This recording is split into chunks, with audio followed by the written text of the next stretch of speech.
Stand on this side Was that yesterday? so that you can see me pointing at stuff. Okay, check. That was the worst.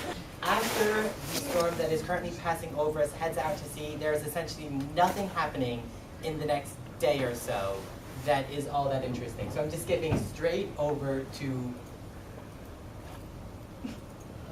Hold on, I don't think I actually set this up. In parts of Canada, which I have never been able to memorize their various names.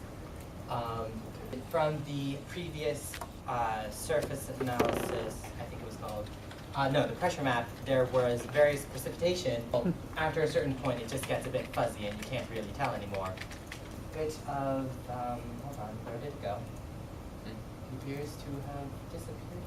Maybe it was a different level. What are you looking for? What do you That dry line that you mentioned Oh, earlier, yeah. the over here comes from, the East Texas comes from the Gulf of Mexico, but West Texas and even Central Texas comes from Mexico itself. You see that there is absolutely nothing in Texas. And the reason for this is because of the instability. That Central Texas has the most instability of the entire surrounding region. Plotted out over GEMPAC, not terribly hard, just involved some nicknames and whatever. But you can just see, found on the corner of South Dakota, Nebraska, and Iowa, you find that they match up. And if you can go to the severe.